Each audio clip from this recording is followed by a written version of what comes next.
Hello, my beautiful people. If you are wondering where my fedora and jacket went, a wizard took it.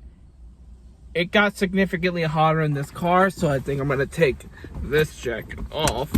Actually, the leather jacket's right here. It's just a little too hot for leather at the moment.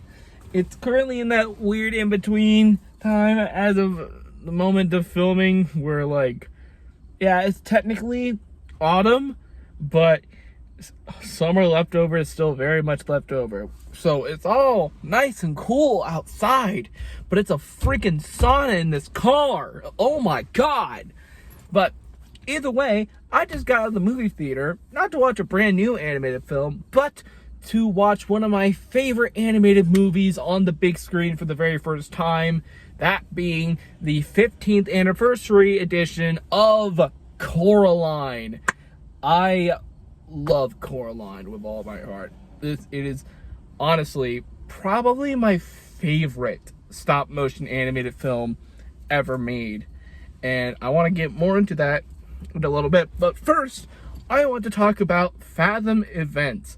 Now, Fathom events, basically just these little movie events that rebroadcast, re-release older movies or some special events for a limited time in theaters. Like, oh, re-release a movie on the big screen for a couple days, or you release, say, I don't know, a Broadway musical or something like that, or a couple episodes of a TV show compiled together to be a film.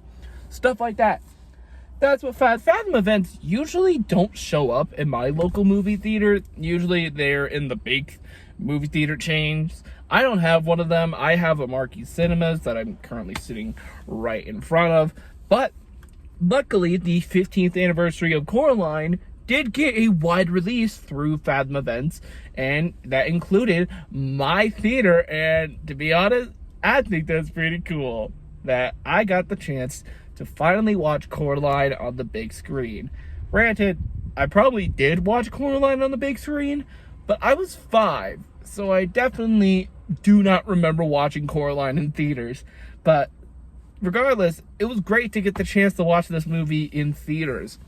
Now, going into my thoughts on the movie, this is probably like my 10th or so viewing of it, at least. So I was very familiar with this film.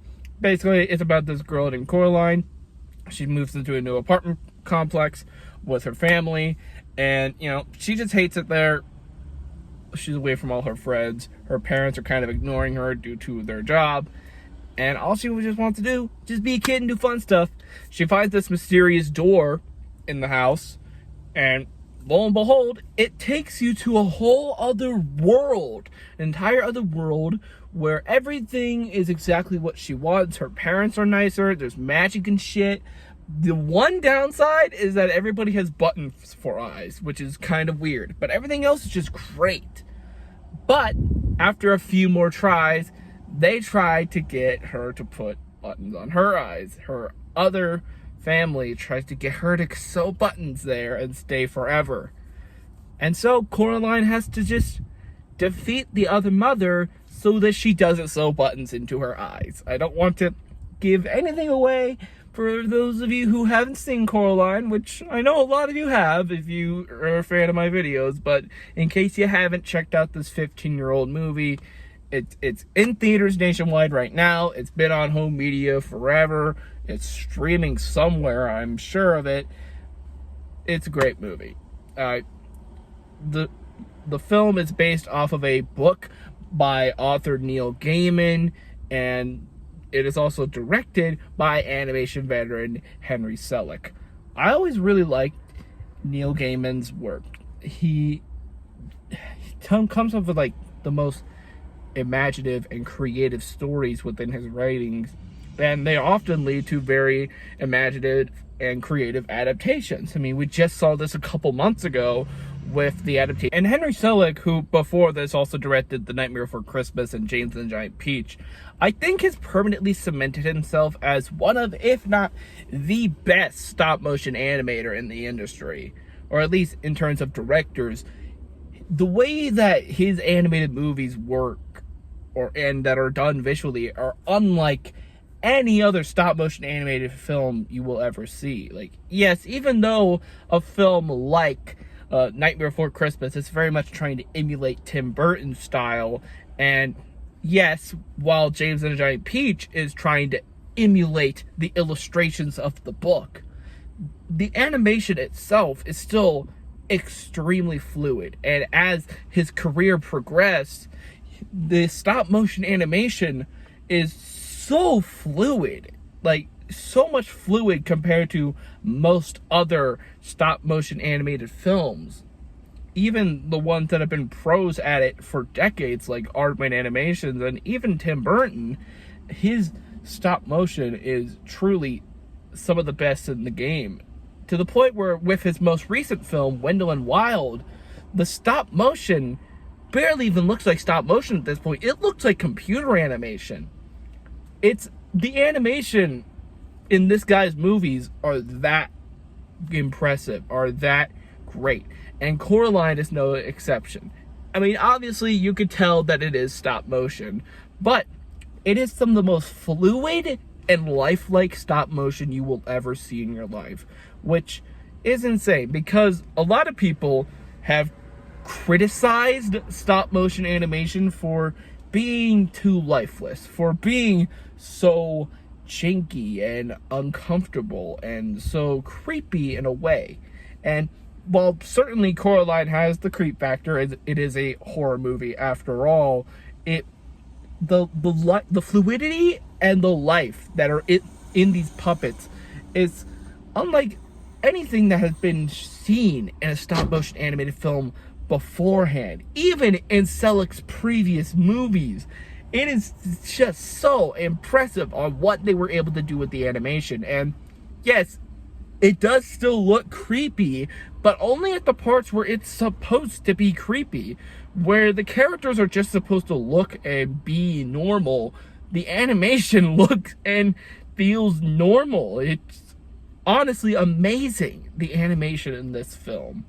Not to mention all of the effects with the animation, to where the whole world disappears toward the end of the film. Oh my god, it's everything that they do with the animation in this film is truly phenomenal. And this is me looking back at it in 2024, 15 years later. I can only imagine how audiences in 2009 reacted to this. And, you know, I've clearly seen this movie many times before, but this was my first time seeing it in a theater. And I feel like watching animated movies in particular really do change once you watch it in the theater. Like, the animation was truly beautiful on the biggest screen you can possibly view it on. I haven't really heard this conversation with this film at all, but I truly think this is one of those animated films that was meant for the theater. And considering that my very first viewing of this film was a pirated copy on an iPad. Wait a minute. Something doesn't feel right. Why did the video just stop?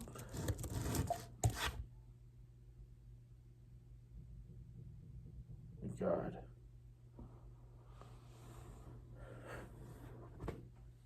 This isn't my room. This is not where I stay. I gotta get out of here.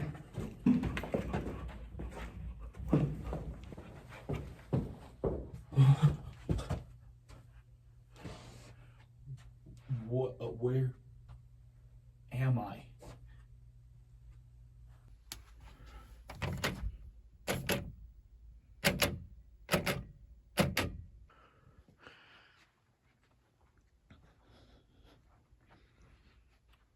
What is this, like a control room? Why is the couch in the middle of the room? Guess there's a news station in there. What happens when I flip the switch?